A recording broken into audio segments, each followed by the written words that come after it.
Interrompemos nossa programação para o pronunciamento do presidente.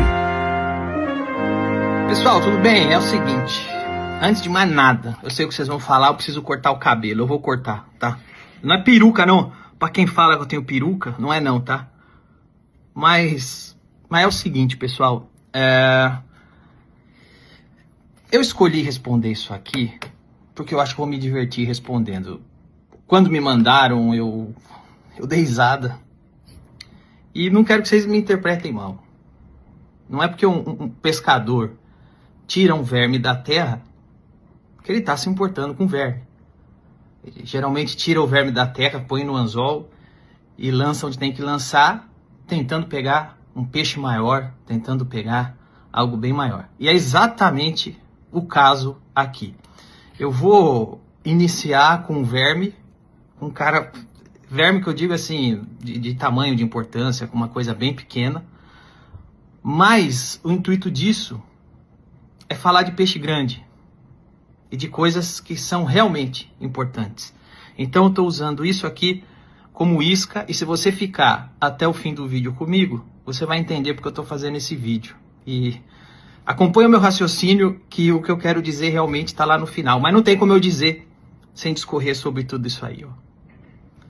Então a gente tem esse cara, ele teve recentemente num debate com o Vilela, e puta que pariu, bicho, se vocês assistirem, vocês vão ver que o maluco foi esmagado, mas tipo assim, não é que o cara foi esmagado pelos outros, ele foi esmagado pela própria burrice e ignorância, cara. Depois eu recomendo que vocês assistam.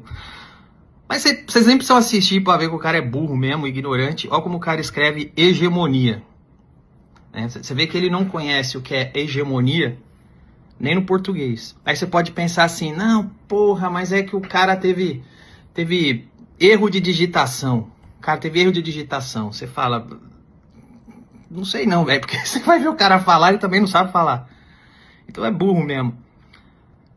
Mas, nesse caso aqui, como eu tô desde o princípio no stand-up comedy, eu tenho a alegria de fazer parte da geração que praticamente tirou o mato e asfaltou a via para quem vinha depois, eu posso dizer exatamente onde é que estava e onde é que está a hegemonia no meio.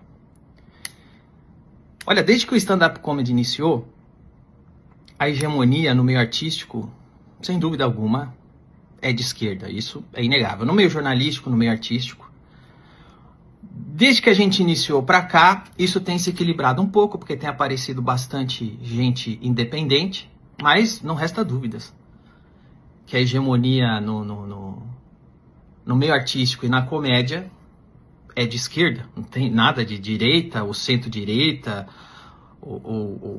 Na verdade, a grande subversão que o stand-up trouxe para a cena artística brasileira foi a ousadia não de ser de direita, não de ser de esquerda, mas eu acho que a comunidade do stand-up comedy brasileira trouxe a grande ousadia para a cena artística do Brasil de ter a ambição de criar um ambiente livre, 100% livre. E fiquem comigo até o fim do vídeo que vocês vão acompanhar meu raciocínio, vocês vão entender onde eu quero chegar. Quando o stand-up comedy iniciou, a classe artística brasileira começou a fazer manifestos para que o stand-up comedy não fosse para o teatro. Tem um episódio bem lá no início que o Cláudio Torres Gonzaga fez uma carta aberta explicando que o stand-up poderia usar o teatro. Eram artistas ali de esquerda, eram artistas da panelinha. O que sempre assustou a cena artística brasileira, quando o stand-up surgiu, é que a classe artística brasileira, ela passava sempre por uma linha de produção. Então o ator tinha que passar pelos cursos de ator. Esses cursos de ator, pelo amor de Deus, alguém aqui me desminta, eram tomados por pensamentos esquerdistas, sempre foi. Então você chegava no fim da linha de produção já aprovado, caso o seu pensamento político fosse aprovado também. Tá bom? Isso é ECA na USP, 90% das faculdades federais e os cursos de artes são tomados por militância esquerdista e forma atores esquerdistas. Quem não é, geralmente é exceção. Quando o stand-up comedy surge, ele não surge como uma força de direita, ele surge como uma força independente que não passa por crivo nenhum, de nenhum lado político. Então, o meu caso, por exemplo, eu não sou ator, não sou nada disso. Eu só sou um cara comum, que saiu da minha casa, escreveu o seu texto, subiu no palco. As pessoas gostaram das coisas que eu escrevi, das piadas que eu contava, riam. E eu fui crescendo assim, sem o crivo de uma linha de produção que determina quem é o verdadeiro artista ou não. Então acho que o stand-up comedy sempre assustou desde o princípio a hegemonia da classe artística brasileira, porque foi um meio que se criou que não passava por nenhuma linha de produção ou aprovação de sindicato dos atores, do professor, pensamento. Eu, um cara extremamente comum, que vem de um lugar pobre, que tem uma realidade, crio piadas, as pessoas se identificam, gostam de mim, e eu vou crescendo sem precisar que o sindicato dos atores ou o partido esquerdista que endossa bons atores do grande teatro brasileiro desse o aval para mim. E eu acho que é por isso que o stand-up sempre sempre assustou. Então houve sim, ainda há um movimento, desde o princípio até hoje, de dizer nos jornais que o stand-up é coisa de fascista, que o stand-up é não sei o quê. O stand-up simplesmente cria pensamentos independentes, onde a gente tá pouco se fudendo para opinião de hegemonias, como por exemplo, a hegemonia esquerdista, que é da classe artística. Eu também posso dizer isso, usando o palavreado de militância, eu tenho lugar de fala. Eu já fiz filme, já escrevi livro, já fiz série, atuo na TV, frequento teatros do Brasil inteiro e todos esses lugares por onde eu passo. Todos esses lugares por onde eu passo. A hegemonia é, sem dúvida alguma, da classe artística esquerdista brasileira. Tá bom? Prova recente disso, quando o Marcos Mion aparece e defende a sua opinião, que eu creio ser a verdadeira, que ninguém deve ser preso por causa de uma piada, na mesma hora ele precisa voltar e desfalar o que falou. Sabe por quê? Porque senão ele vai ser perseguido no meio que ele trabalha, ele vai perder os patrocínios que ele tem, ele pode ficar mal visto, mal falado, entrar na mira da emissora que ele trabalha. Quando o Fábio Porchat, dessa vez ele não falou nada, ele já entendeu que o Porchat entendeu onde está a hegemonia. Por isso que dessa vez ele não falou nada. Mas da outra vez que ele achava que talvez tivesse uma brecha para ele manifestar sua verdadeira opinião, o Fábio Porchat da outra vez apareceu e defendeu o Léo Lins, na primeira vez que o Léo sofreu uma investigação do Ministério Público. Poucos minutos depois, o Porchat apareceu se desfalando, retirando o apoio ao Léo Lins. Sabe por quê? Senão ele ia perder patrocínio, ia ficar mal visto na sua roda de artistas. Ou seja, a hegemonia, o mainstream, acha que o Léo Lins deve ser preso por causa de uma piada. Acha que piadas com agenda de lacração não se fazem. Onde é que está a hegemonia? De que lado está o mainstream? Quando você tem um artista, um cara grande, que defende a liberdade de expressão e logo em seguida precisa voltar e se desfalar, é porque ele sofreu uma pressão do mainstream. Ele sofreu pressão de estar o dinheiro, do patrocínio. Ele sofreu pressão do meio artístico que ele frequenta. E ele precisou retirar o seu apoio. Então, eu acho que fica claro aí com esses exemplos até, desde o início do stand-up até hoje, onde é que está a hegemonia no meio artístico, na comédia. Então, quando você tem um cara que tentou ser comediante, fracassou, e depois começou a atacar quem a hegemonia artística odeia, começou a repetir o discurso da hegemonia artística brasileira, esse é o cara que está querendo entrar na hegemonia, não o cara que está lutando contra a hegemonia. Porque é claro que se um comediante aparece em público para defender a prisão ou a punição de um colega de comédia, é porque esse cara viu que vai ter vantagem se fizer isso. É porque esse cara entendeu aonde está a hegemonia e quer fazer parte dela. Então é o contrário, na verdade. Aí você vai falar, ué, mas você tem o seu programa na TV. Olha, com muito orgulho eu posso dizer que eu sou uma exceção. Eu sou uma exceção. Quase ninguém. Talvez o Pânico no rádio e eu na TV. E se eu estiver cometendo alguma injustiça, vocês me digam. Porque eu não estou me lembrando agora. Mas eu acho que hoje somos as exceções de vozes destoantes da hegemonia. O fato de eu estar anos na TV, para mim, é um milagre. Eu sou uma exceção. Que eu nem sei como eu tô no ar até hoje. Todo mês eu acho que vou ser demitido. Fazem 11 anos só de SBT, mais os anos de Band, eu sempre acho que vou ser demitido. Porque sempre tem uma corda no meu pescoço, uma mira na minha testa. Quando eu faço filme, e vou me vender meu peixe, fiz filme premiado, eu falo mesmo porque aqui ninguém faz. A hegemonia aqui é tanta que quando um artista brasileiro faz um filme e ganha prêmios internacionais, a imprensa não fala, porque o artista não é de esquerda. Se o artista não seguir a cartilha da esquerda brasileira, a imprensa ignora os prêmios que ele recebe. Eu recebi prêmios pelos meus filmes. Onde você já viu isso na mídia, na grande mídia? Onde é que está a hegemonia? Quando um artista esquerdista recebe prêmio, o mainstream geralmente celebra. Quando um artista que não é esquerdista recebe ou faz algo notável, o mainstream ignora. Onde é que está a hegemonia, tá bom? Então, assim, eu tenho o orgulho de dizer que eu quebrei a hegemonia. Não só eu. Léo Lins. Pode dizer, o Rafinha quebrou a hegemonia. Você vê lá atrás o cara, desde o CQC, fazendo piada, peitando. Você tem o Léo Lins, você tem eu, você tem... gente recente, por exemplo, eu vejo um Cássio Zogro, o Abner. O Abner é um cara esquerdista. Pra mim, tá quebrando a hegemonia. Tá lá. No caminho, o cara faz desafetos, eu faço desafetos, mas nós estamos quebrando a hegemonia. A hegemonia, então, eu acho que tá clara qual que é. E a hegemonia, definitivamente, não é o que eu defendo, que é a liberdade de expressão. A hegemonia e o mainstream endossa um comediante ser punido quando ele faz piadas com a agenda da lacração.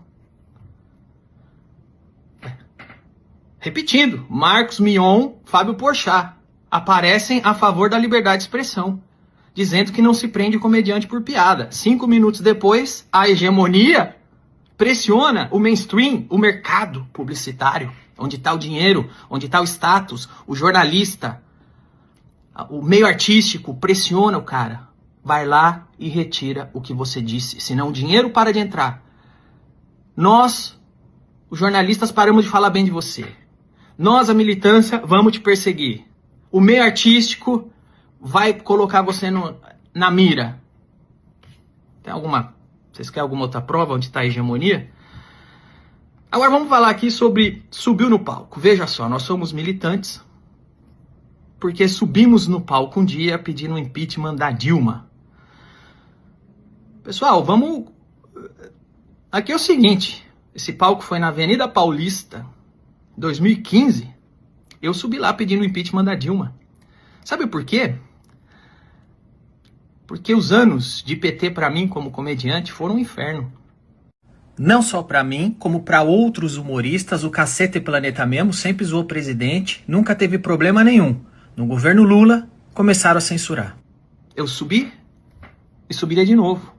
Quando eu comecei minha carreira, fazendo o meu trabalho, a mídia só estava olhando para o meu trabalho, não para o que eu penso, mas para o meu trabalho. E começou a me elogiar, começou a dizer que eu era muito bom, que eu era um cara diferenciado, que as coisas que eu escrevia, que as coisas que eu criava eram boas demais, que eu era um cara muito promissor. Até que em 2010, por ser proibido de fazer piada com política na TV, eu fiz um show em Brasília na véspera da eleição e zoei todos os políticos fazendo piadas. Todos.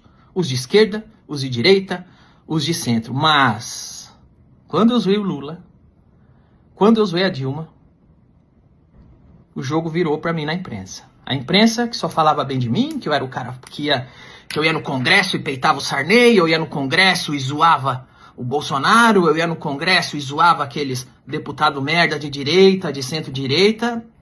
Quando eu zoei o Lula, quando eu zoei a Dilma, acabou. Eu virei fascista, eu virei racista, eu virei machista, taxista, equilibrista, e a porra toda. Mais uma vez, onde é que tá o mainstream? Vocês me avisam. Então, o que eu tive nos anos seguintes foi isso aí, ó. Ministério Público me investigando, tentou me censurar algumas vezes, e eu cheguei a ser condenado à prisão. Nessa realidade, obviamente, eu entendo que essa linha de pensamento, esse governo, era completamente contra uma coisa que eu defendo e é muito cara para mim, que é a liberdade de expressão. Então eu pensei, já que eles não querem que eu fale, eu vou falar mais ainda. Não tô nem aí. Quem convive comigo pode dizer, eu tenho uma série de testemunhas. Constantemente ligavam na Band e no SBT para me demitir, o governo do PT, de esquerda.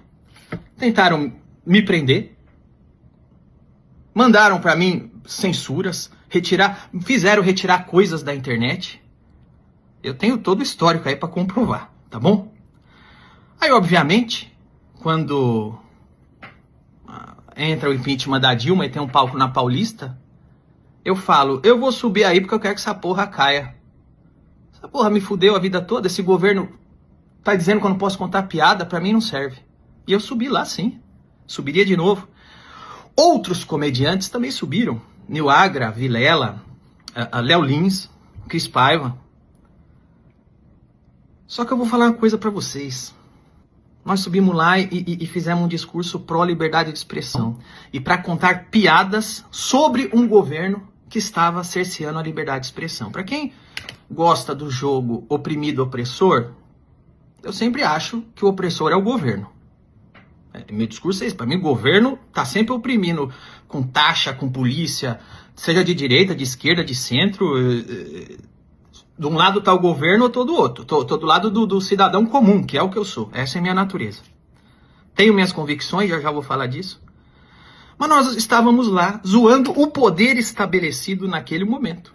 Uma coisa curiosa é a conveniência das pessoas, porque isso aconteceu em 2015. E ao que tudo indica, é um demérito estar naquele palco em 2015, firmando uma posição a favor da liberdade e protestando contra um governo que cerceava a liberdade de comediantes. Porque é isso que a gente estava fazendo lá. Parece que é um demérito ter subido lá aquele dia, em 2015. Mas em 2016, um ano e meio depois, esse cara estava puxando o saco do Léo Lins. Porque ele achou que teria alguma vantagem puxando o saco do Léo Lins, que um ano antes estava naquele palco. Não foi um demérito ali. Hoje, que chutar a cabeça do Léo Lins faz você ganhar um tapinha nas costas da Beautiful People, o cara esquece que já puxou o saco do cara que estava naquele palco e passa a dar bicuda nele. Cara, é um caráter duvidoso. Eu não acho que são pessoas que me passam confiança quem faz isso. É muito dúbio. É conforme a conveniência. Isso não é legal. Agora, sabe o que aconteceu depois disso? Alguns anos se passaram e entrou um governo de direita, Bolsonaro. O Nil Agra, que estava nesse palco, pró-liberdade de expressão, sabe o que fez durante o governo Bolsonaro? Cagou e zoou o governo Bolsonaro. Sabe o que o Vilela, o Léo Lins e a Cris Paiva, sabe o que eles fizeram quando entrou um governo de direita? Cagaram e zoaram no governo de direita. Sabe o que eu fiz quando entrou o Bolsonaro? Logo nos primeiros meses, eu comecei a criticar exatamente como eu criticava o PT, as coisas que eu achei que estavam erradas. Como cidadão eu criticava. Como comediante, eu fazia piada.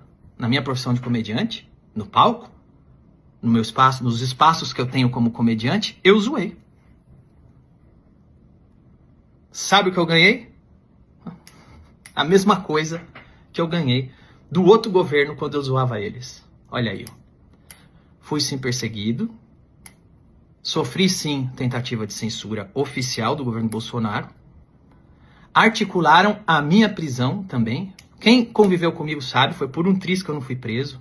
Chegou muito perto de eu ser preso esse dia, muito perto mesmo. Tudo isso no governo Bolsonaro. E aqui um parênteses. Quando o governo Lula me censurou, dei um Google. Muitos jornalistas ficaram a favor da censura. Outros não, isso é verdade, tá? Mas muitos relativizaram. Já quando foi o governo Bolsonaro que me censurou, meu amigo, foi parar no Jornal Nacional. Me fala aí, onde é que tá a hegemonia? Então, recapitulando, quando o governo era do PT de esquerda, o que eu, como comediante, fazia? Isso daí. Zoava o governo estabelecido. Quando o governo foi de direita, o que eu, como comediante, fiz? Isso daí. Critiquei e zoei o governo de direita. Ah, mas aí você não zoa o MBL. Eu não vou ser hipócrita, não. Eu sou amigo de 4 pessoas de lá. Antes do MBL existir. Eu sou amigo do Kim. Eu tinha um nível de amizade com o Kim. Sou amigo do Arthur. Sou amigo do Renan. Sou amigo do Alexandre, irmão do Renan. E o dia que o Arthur fez merda, o que eu, como comediante, fiz? Eu posso ter amizade com os caras, posso ter afinidade de pensamento com os caras, porém se um dia esses caras fizerem coisas que eu reprovo, como amigo, eu posso chegar em particular e falar: isso aqui que você tá fazendo é merda, velho. Se o cara continuar, como cidadão, eu vou criticar em público. E se o cara fizer coisa passível de zoeira, como comediante, eu faço isso aí, ó. Comediante faz piada. Se os caras do MBL têm problema com piada, eles não podem ser meus amigos. Porque a hora que eu faço merda, meus amigos de comédia fazem piada. A hora que eu faço merda, a hora que eu tenho atitudes passíveis de zoeira, eu mesmo zoo, meus amigos zoam. Meu programa é todo mundo se zoando. Agora, o que separa um militante de um comediante? Eu nunca vi essa turminha militante fazer piada com Boulos. Eu nunca vi essa turminha militante zoar o Lula. E aqui que eu digo que às vezes você usa um verme para pegar peixe grande. Fábio Porchat, Adnet, Gregório, Porta dos Fundos. Vocês, toda semana tinha uma crítica ao Bolsonaro. Toda semana é o Bolsonaro. É o Bolsonaro. Vamos pegar o Bolsonaro. E tem que zoar mesmo. Na minha opinião, tem que zoar mesmo. Tem que criticar mesmo. Mas vocês criticavam. Agora, vocês não têm uma piada do Lula? Porchat? Você não tem uma piadinha da Janja? Das coisas ridículas que ela faz, fala? Você não tem uma piadinha do aumento do preço das coisas, enquanto a Janja, o Lula, viaja de graça? Você não tem uma piadinha, você não tem uma criticazinha do rombo do INSS, do roubo dos aposentados desse governo Lula? Vocês não têm uma piadinha, vocês não têm uma crítica sobre isso? É sério. Então veja bem, onde é que está a hegemonia? Você vê de um lado que os caras passaram o dia inteiro, a semana toda, 4 anos, zoando o Bolsonaro. Pelas merdas que ele falou, pelas merdas que ele fez, e que mereceu mesmo ser zoado, e zoeira é pouco. Mas você não tem uma piadinha sequer desses caras zoando um monte de podridão, de roubo, de incompetência, ou de coisas ridículas do governo Lula, da Janja, do Haddad, da situação que as coisas se encontram. Você não tem. Onde é que está a hegemonia? Alguém me diz? Eles não... Sabe por que eles não têm? Porque eles não podem. Se o Porchat aparecer e zoar o Lula, a bolha dele, que é a bolha artística, que é a publicidade, que é o meio que ele frequenta e que põe ele pra cima e que mantém ele trabalhando, esse meio vai cobrar. O que você tá falando do Painho? O que você tá falando aí do PT, do PSOL? O que você tá falando do Boulos? Essas pessoas não vão zoar. Porque eles não podem. Porque eles fazem parte da hegemonia. Quem zoa é que está quebrando a hegemonia. Quem zoa isso, quem é livre para zoar o Bolsonaro e para zoar o Lula é que está quebrando a hegemonia. O que está quebrando a hegemonia no stand-up comedy é quem ousa ser livre, não quem milita para a esquerda. Aqui não tem muito o que esperar de um cara que é analfabeto. O cara é analfabeto de português. Então exige muito que ele não seja um analfabeto funcional. Mas eu vou deixar claro uma coisa, que convicções pessoais são diferentes de militância. Eu tenho uma série de convicção pessoal. E talvez a que é mais importante para mim tá no meu mais puro íntimo, tá na profundeza do meu ser, bem enraizado, que é a minha fé em Deus. Eu tô compartilhando com vocês uma coisa bem particular. Eu não tô dizendo que eu sou santo, não, pelo contrário, eu sou um desgraçado, um miserável. O que você vai mais achar na minha vida é pecado, coisa errada e incongruência, mas lá no fundo, o que é mais caro para mim é a minha fé em Deus. Isso é uma coisa muito importante para mim. Por isso que quando eu vi pela primeira vez o Rodrigo Marques no palco de um clube de comédia, fazendo piada, zoando a ideia da existência de Deus, zoando quem acredita em Deus, fazendo piada que ele é ateu. Quando eu vi isso a primeira vez, sabe o que eu fiz? Eu dei muita risada. Sabe por quê? Porque é muito bem escrito, é do caralho e é engraçado. E embora a fé seja uma coisa muito importante para mim, e é o que eu acredito que me trouxe até aqui, que me mantém até aqui, mesmo com tanta falha da minha parte e com muita porrada e perseguição real e pesada, mesmo com a fé sendo uma coisa muito importante para mim, eu não tenho como negar que o material que o Rodrigo Marques cria a esse respeito é do caralho. Ele é um puta de um comediante, é um puta de um artista. E o Rodrigo Marques já se apresentou no meu comedy, e eu fiquei muito feliz quando eu vi ele se apresentando lá. E por mim ele se apresentava lá todo dia. E eu nunca cheguei pro Rodrigo Marques num canto e falei: Rodrigo, vem cá, eu sei que você é ateu, e nesse comedy piadas de ateu não se fazem, tá bom? No meu comedy club não se zoa quem acredita em Deus, beleza? Tirando isso, pode fazer a piada que você quiser lá. Eu nunca disse isso, pelo contrário. Eu tava lá um dia e eu dei risada. Quando eu vi vídeo dele fazendo piadas da sua convicção de ateu, zoando, eu dei risada. Se um dia o Rodrigo Marques quiser sentar comigo e falar: por que pra você a fé é tão importante? Eu vou ter muito prazer em sentar com ele e conversar. E eu também vou ter muito prazer em ouvir por que ele deixou de acreditar em Deus, se é que ele já acreditou um dia. E vou querer muito saber. Aqui, eu e ele. No palco. Qual é a piada que você tem pra me contar? Pode contar. Se ela for boa, eu vou dar risada. Eram boas. E eu ri. Eu não acredito em grupinhos. Eu sempre acho que assim, eu não acredito em grupinho de justiça social. Eu não acredito, assim como eu não acredito em grupinho religioso também. Eu sou um cara assim, eu tenho minha convicção. Eu acho que eu sou um monoteísta freelancer, porque eu também tô de saco cheio de muita coisa em igreja. Mas de todo modo, eu não acredito em várias coisas que a esquerda diz.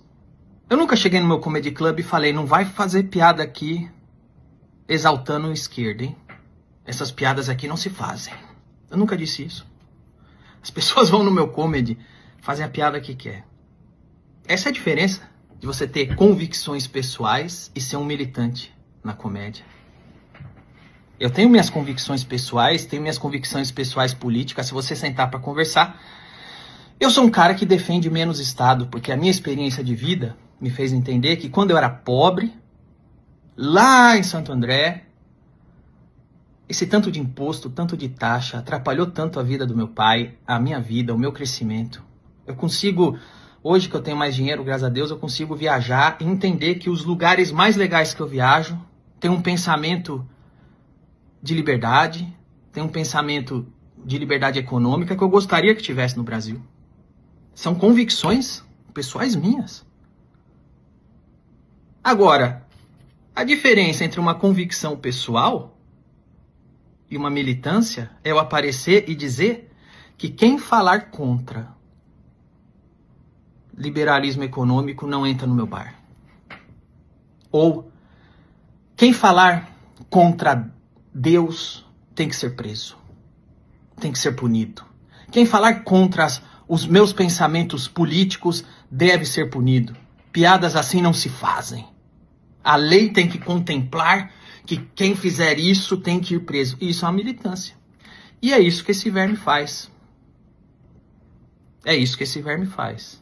Essa é a diferença de um comediante para um militante. Um comediante, como qualquer ser humano normal, tem as suas convicções políticas, religiosas, ideológicas, tem as suas preferências sexuais, tem as suas preferências políticas. Isso é um ser humano. Um comediante que diz que o outro comediante não pode fazer piadas que vão contra as minhas crenças pessoais, aí, meu amigo, não é comediante. Quando começaram a encher o saco do Porta dos Fundos por causa do especial de Natal deles, sabe o que eu fiz? Essa aqui foi minha opinião. Não se censura. Não se censura. Pode ser de esquerda, pode ser de direita, pode ser de centro. Não se censura.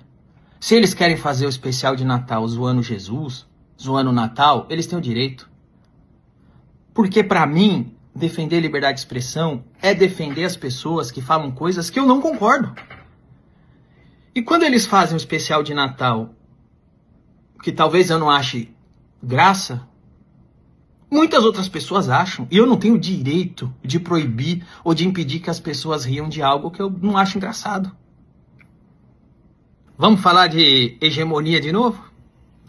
Quando Porta dos Fundos zoou cristianismo, a gente está num país onde 80% da população é cristã. Sabe o que aconteceu com Porta dos Fundos? Pessoal aí que é mais religioso, que é mais besta, na minha opinião, reclamou.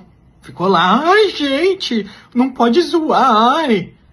Reclamaram de uma ficção, reclamaram de uma dramaturgia. Isso aí é gente idiota que faz. Mas reclamaram. Mas o Ministério Público indiciou? Não. Algum deles foi condenado à prisão? Não. Porém, quando eu zoei deputada do PT, eu fui condenado à prisão. Quando o Léo zoou a agendinha progressista, foi condenado à prisão. Quando Porta dos Fundos zoou a religião de 80% de um país de dimensões continentais, teve lá histeria, reclamaram, mas não teve condenação à prisão nenhuma. Onde é que está a hegemonia? Quando é o Léo Lins que sofre cerceamento de liberdade, eu apareço e me manifesto. E quando é o Porta dos Fundos, eu também apareço e me manifesto. Isso é ser um comediante. Isso é ser alguém que entende o valor da liberdade de expressão para a comédia. Um militante só se manifesta quando é um lado da moeda. Aliás, uma vez apareceram e me perguntaram, inclusive, isso daqui, ó. Danilo, eu quero falar contigo sobre uma polêmica que aconteceu nas últimas semanas sobre um clipe que foi publicado pelo humorista Thiago Santinelli. Nesse clipe mostra o assassinato de Luciano Hang, juntamente com outras pessoas, tanto da política quanto do meio artístico. Tu sempre foi um grande defensor da liberdade de expressão, mas, na minha opinião, ele passou dos limites ao retratar isso. Eu quero saber qual é a tua opinião, se isso ainda pode ser considerado uma piada ou se realmente o Thiago passou dos limites. Cara, eu não vi o clipe, esse clipe em questão, eu posso ver e dar minha opinião. Mas o que eu posso falar de antemão é tudo que é feito no âmbito de dramatização, de ficção, de humor, porque o humor é um tipo de ficção, é ficção. Eu acho que matar é permitido na ficção, assassinar é permitido na ficção, brincar, falar é permitido na comédia. Eu acho que se está num âmbito assim, eu não acho que deve passar longe de censura e ser entendido como tal, mas eu não vi o clipe, né? O que eu sei é que existe sempre um peso das medidas, né? Isso que eu estou falando, para mim, na minha opinião, serve para direitista, para esquerdista, para centro. O artista deve ter o direito aí de se livre manifestar dentro do ambiente que ele exerce a profissão, que é o de ficção, que é o de comédia, né? Só que eu sei que se fosse eu fazendo um vídeo matando Lula de brincadeira, eu acho que eu não ia... Eu acho que eu já estava bem cancelado no UOL, na Folha de São Paulo e, inclusive, no meio das pessoas que estavam no vídeo matando Luciano Hang. Então, o meu questionamento não é esse, não. Eu acho que tem que ter liberdade. Só que eu acho que se fosse o Léo Lins fazendo a mesma coisa com uma figura que essa turma defende, essa turma estaria dizendo que o Léo Lins não tem esse direito. Esse é o meu questionamento. Porque a gente não discute mais fatos, né? É quem tá fazendo. Essa é a minha preocupação, infelizmente. Olha, tem 2 anos esse vídeo e parece que eu acertei em cheio. Porque no debate da semana passada, esse cara disse que nem era piada o que ele estava fazendo com o Luciano Hang, era o que ele queria fazer mesmo, ou seja, se não era piada, era realmente uma encenação ali, promovendo um discurso ali de ódio, um discurso odioso. Eu não sei também, eu não vi até hoje, para falar a verdade, mas ele que disse no debate. Em compensação, como eu disse, quando o Léo Lins falou uma coisa que esse cara não queria que fosse dito, que esse cara não concorda, não gosta, ele pediu punição pro Léo Lins. Ele pode. O Léo Lins não pode. Essa é a diferença de um comediante para um militante. Um comediante, como qualquer ser humano normal, pode sim ter suas convicções políticas, religiosas, suas visões de mundo, suas opiniões, mas no palco ele entende que a liberdade é para todo mundo, inclusive para quem fala o que ele não concorda. Já um militante não. Um militante não sabe o que é arte, tudo para ele é propaganda. O militante não acha que a liberdade é para todo mundo. A liberdade é só para quem fala o que ele quer que fale. Quem fala o que ele não quer que fale não tem que ter liberdade, tem que ser punido. Todo mundo que não rezar essa cartilha deve ser punido. Não deve ter espaço, deve ser boicotado, sabotado. Para terminar, pessoal, eu, na verdade, quando disse que tô pegando um verme para fazer algo maior, é aqui que eu quero chegar. Eu gostaria de deixar alguns conselhos para vocês, da minha experiência aí nesses anos fazendo comédia. Sempre que alguém tentar tirar um colega de trabalho através de boicote, sabotagem, pedindo prisão, pedindo punição, é inveja. Ouça, eu tô uns anos na estrada. Antes eu achava, é opinião, não é? É inveja, acredita em mim. O que acontece é que essas pessoas tentam passar um verniz de virtude para tentar deixar nobre a sua inveja. Então não é que eu quero que o cara ali saia de cena, que o cara ali saia de cena porque eu queria estar no lugar dele, ganhando o dinheiro que ele ganha, tendo o público que ele tem e tendo a visibilidade que ele tem, não. É que ele é racista. O racismo é mau. E se eu sou contra o racismo, eu sou bom. Então não resta outra alternativa a não ser cortar a cabeça dele. É inveja. É inveja. Eles passam um verniz de virtude. Eles acham que esse discurso merda militante é virtude. Mas é inveja. Sempre que você vê alguém fazendo isso, não ache que o cara tá protegendo os oprimidos. Ele tá com inveja. E eu acho também que o que mostra que esse pessoal é invejoso é que um dos argumentos que eles sempre colocam na mesa, e você pode ver, todo mundo que está defendendo a prisão do Léo, uma punição para o Léo, ou que o Léo seja responsabilizado por racismo, machismo e sei lá mais o que ismo, é o seguinte, eles sempre dizem, Eu não vou ficar defendendo um cara rico. Não é uma questão de ser rico ou de ser pobre, é uma questão de liberdade de expressão, que serve pro preto, pro branco, pro gay, pro hétero, pro rico e pro pobre. Eu não vou ficar defendendo um cara que é rico. Ou seja, você é só a porra de uma pessoa com muita inveja. Aliás, eu era pobre, hoje, graças a Deus, sou rico. Amanhã eu não sei, espero que eu continue. Eu era pobre, hoje sou rico, graças à comédia. Graças à liberdade de expressão que a gente defende aqui, de fazer a piada que a gente quer. Foi isso que me trouxe até aqui. O Léo era pobre. O que deixou o Léo rico foi a comédia e a liberdade de poder exercer o seu ofício. Mas, ao que tudo indica, o fato de ser rico para essas pessoas é um ponto que por isso ele não merece defesa. Se isso não é inveja, eu não sei o que é. Esse é o primeiro conselho que eu queria te deixar pela minha experiência. A inveja. Nunca acredite que é sobre defender coitadinhos. 90% das vezes é a mais pura inveja transvestida de virtude.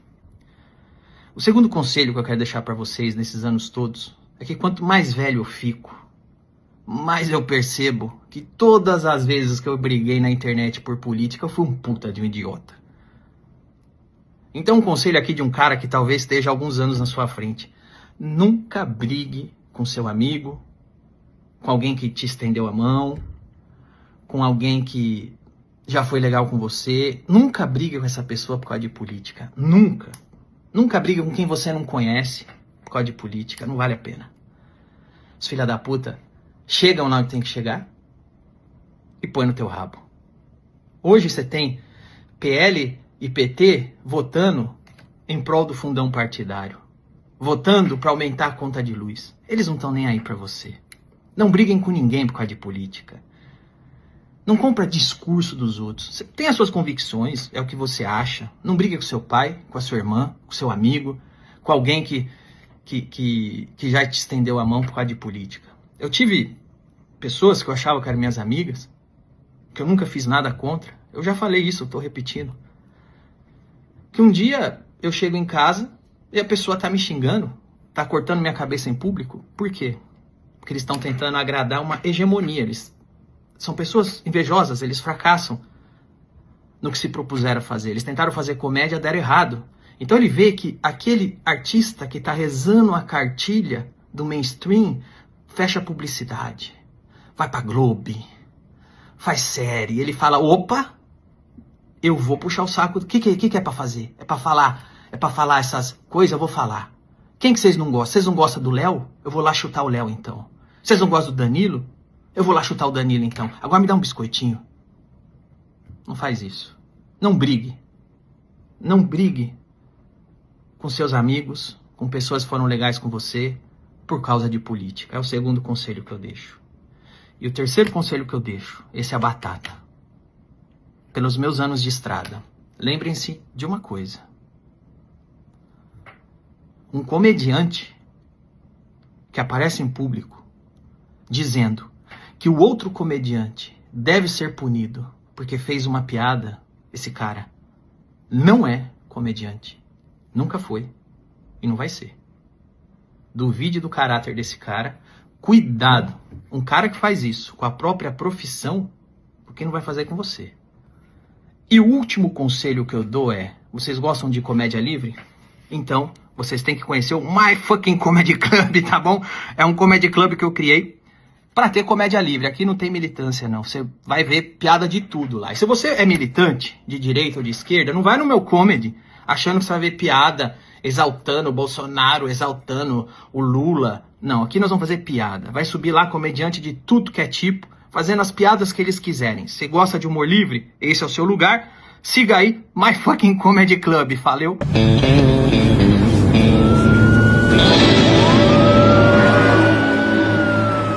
Fazemos piada do rap do gordo, queremos o riso do vivo do morto. Você em primeiro e depois os processos, até no inferno iremos à beça. Dizem que que somos engraçados, outros malditos, desgraçados. Os piores defeitos, meus próprios parentes. Não poupamos nada pra ver os seus dentes. Sou comediante, quem é que se importa? Quando quiser rir, bata na nossa porta. Pois fazemos piada do rap e do corpo. Queremos o riso do vivo e do morto. Você primeiro e depois processa, matéria no inferno, iremos a reta. Só sobra dinheiro pra advogado. Essa é a sina do nosso legado. Ouvir é a regra que temos. Seu riso pra nós é o rum que bebemos.